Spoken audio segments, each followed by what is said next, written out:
BJP দিল্লীত শাসনলৈ অহাটো বৰ বেয়া খবৰ কাৰণ দেশৰ যিকোনো ঠাইৰ পৰা মানুহ গ'লে এতিয়া সেই মানুহবিলাকৰ ওপৰত বিভিন্ন ধৰণৰ তেওঁলোকে অত্যাচাৰ কৰিব ক'ৰবাত কেছ লগাব ক'ৰবাত বিজেপি চৰকাৰটোতো জানেই আল্টু ফাল্টু চৰকাৰ এইটো এটা পৃথিৱীৰ 2 নম্বৰী চৰকাৰ মানুহক 2 নম্বৰী কেছ লগোৱাত উস্তাদ চৰকাৰটোৰ নামে বিজেপি এতিয়া দিল্লীত যেতিয়া এতিয়া অসমীয়া মানুহ এটাও যাব বিৰোধী মানুহ এটাই মানুহটো ভয়ে ভয়ে থাকিব লাগিব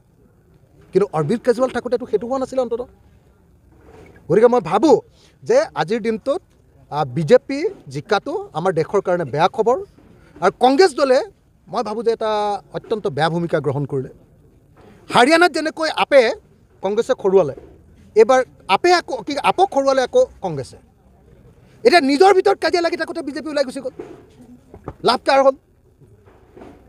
গতিকে কেতিয়াবা আপে বিজেপিৰ হৈ কাম কৰিব কেতিয়াবা কংগ্ৰেছে বিজেপিৰ হৈ কাম কৰিব এনেকৈ নিজৰ ভিতৰত কাজিয়া লাগি থাকোঁতে বিজেপিয়ে সদায় আগবাঢ়ি গৈ থাকিব সেইকাৰণে মই কৈ আছোঁ অসম বিধানসভাৰ ক্ষেত্ৰতো মই কৈ আছোঁ বাৰম্বাৰ কি কাৰণে কৈ আছোঁ কংগ্ৰেছক কেতিয়াবা গালি পাৰিলে মানুহে বেয়া পায় কংগ্ৰেছৰ আজি দিল্লীত ৰোলটো আপোনালোকে চাওক ভূমিকাটো চাওক কেনেকৈ বিজেপিক জিকাই দিলে এখনো চিট নাপালে কিন্তু অৰবিন্দ কেজৰিৱালৰ পাৰ্টি আপক হৰুৱাই দিলে গতিকে কংগ্ৰেছৰ ভূমিকাটো সদায় আমি ক্ৰিটিকেলি চাব লাগিব সমালোচনাত্মক ধৰণে চাব লাগিব 26ত আকৌ কংগ্ৰেছৰ কাৰণেই বিজেপি জিকিব যদি সেই কংগ্ৰেছে এতিয়াৰ পৰা আমাৰ সকলো দলৰ লগত একলগ নহয়